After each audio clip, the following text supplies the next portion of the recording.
TB मुक्त ग्राम पंचायत अभियान जिला स्तरीय भाषण प्रतियोगिता में विद्यार्थियों ने रखे प्रभावशाली विचार। बिलवाड़ा में टीबी मुक्त ग्राम पंचायत अभियान को गति देने और समाज में टीबी व तंबाकू के प्रति जागरूकता फैलाने के उद्देश्य से जिला क्षय रोग निवारण केंद्र में जिला स्तरीय भाषण प्रतियोगिता का आयोजन किया गया। इस प्रतियोगिता में जिले के विभिन्न ब्लॉकों से चयनित विद्यार्थियों ने भाग लिया और टीबी के दुष्प्रभावों, तंबाकू सेवन के खतरों, बीमारी के कारणों, लक्षणों और बचाव के उपाय पर अपने विचार प्रस्तुत किए। प्रतियोगिता में भावना सालवी रही प्रथम, अब राज्य स्तर पर लेगी भाग। प्रतियोगिता में राज्य के उच्च माध्यमिक विद्यालय सात लिया सहाड़ा की छात्रा भावना सालवी ने बेहतरीन प्रदर्शन करते हुए प्रथम स्थान प्राप्त किया। अब वो 20 मार्च को जयपुर स्थित होटल गणगौर एमआई रोड में आयोजित राज्य स्तरीय प्रतियोगिता में भीलवाड़ा जिले का प्रतिनिधित्व करेंगी। मुख्य चिकित्सा एवं स्वास्थ्य अधिकारी डॉक्टर सीपी गोस्वामी ने कहा कि युवाओं की भागीदारी और संकल्प ही देश को टीबी मुक्त बनाने में महत्वपूर्ण भूमिका निभाएगा। इस अवसर पर विद्यार्थियों ने आत्मविश्वास के साथ अपने विचार रखते हुए टीबी मुक्त समाज के महत्व को रेखांकित किया। उन्होंने कहा कि टीबी एक गंभीर बीमारी है, लेकिन समय पर उपचार से इसे पूरी तरह ठीक किया जा सकता है। विद्यार्थियों ने आमजन से तंबाकू छोड़ने, बीमारी के प्रति जागरूक रहने और समय पर जांच व इलाज कराने की अपील की। जिला क्षय रोग नियंत्रण अधिकारी डॉक्टर प्रदीप कटारिया ने बताया कि टीबी उन्मूलन के लिए सामाजिक सहभागिता बेहद जरूरी है। उन्होंने कहा कि सरकारी अस्पतालों में टीबी की जांच व इलाज निःशुल्क उपलब्ध है और लोग बिना झिझक स्वास्थ्य केंद्रों पर जाकर उपचार कराएं। इस आयोजन के माध्यम से विद्यार्थियों ने स्वस्थ भारत के निर्माण के लिए अपना योगदान देने का संकल्प लिया।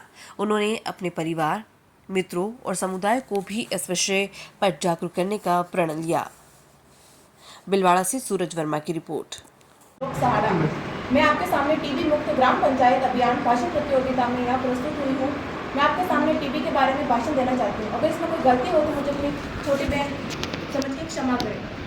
दरअसल टीबी, जिसे हम क्षय रोग, हिंदी में क्षय रोग और तपेदिक भी कहा जाता है, इसका पूरा नाम ट्यूबरक्लोसिस है। दरअसल टीबी माइक्रोबैक्टीरियम ट्यूबरक्लोसिस नामक बैक्टीरिया के संक्रमण से फैलता है।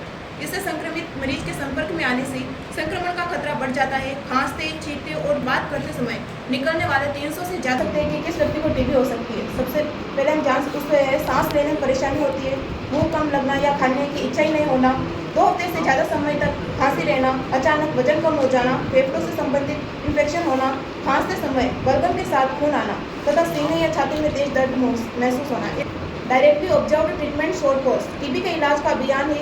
इसमें टीबी की मुफ्त जांच से लेकर मुफ्त इलाज तक शामिल है। इस अभियान में हेल्थ वर्कर मरीज को अपने सामने दवा देते हैं ताकि मरीज दवा लेना न भूले। हेल्थ वर्कर मरीज और उसके परिवार की काउंसलिंग भी करते हैं। साथ ही इलाज एक भामाशाह के द्वारा पोषण दिया जाता है। इसी कारण जो टीबी का बचाव है उसके लिए एक बीसीजी वैक्सीन लगाई जाती है। तो इसे खोजने में 2 शोधकर्ताओं यानी कि एक अल्बर्ट कालमेट और एक केमिली ग्यूरिन ने इसकी खोज की थी। इन्हीं के सम्मान में इसे बीसीजी यानी कि बेसिलस कालमेट ग्यूरिन इसका नाम दिया गया है। बीसीजी वैक्सीन 1913 में सबसे पहले बना दी गई थी। यह टीका मुख्य रूप से बच्चों को टीबी की बीमारी और दिमागी बुखार से सुरक्षित रखने के लिए लगाया जाता है। भारत में इसे शिशु टीकाकरण में शामिल किया गया है। बीसीजी का टीका शिशु की रोग प्रतिरोधक क्षमता को टीबी फैलाने वाले रोगाणुओं से लड़ने में सक्षम बनाती है। बीसीजी का टीका उन शिशुओं में अवश्य लगाया जाता है जिनमें टीबी होने की संभावनाएं ज़्यादा होती है। इसके साथ ही जिन देशों में टीबी और कुष्ठ रोग की आम समस्याएं होती है वहाँ शिशु को जन्म से ही टीका लगा दिया जाता है। बीसीजी टीका लगाने का समय शिशु का जन्म के कुछ दिनों के बाद से 1 साल तक का समय बहुत ही उचित समय माना गया है। जैसा कि हम सभी जानते हैं, स्मोकिंग से टीबी होने का खतरा बहुत ज़्यादा होता है। ज़्यादातर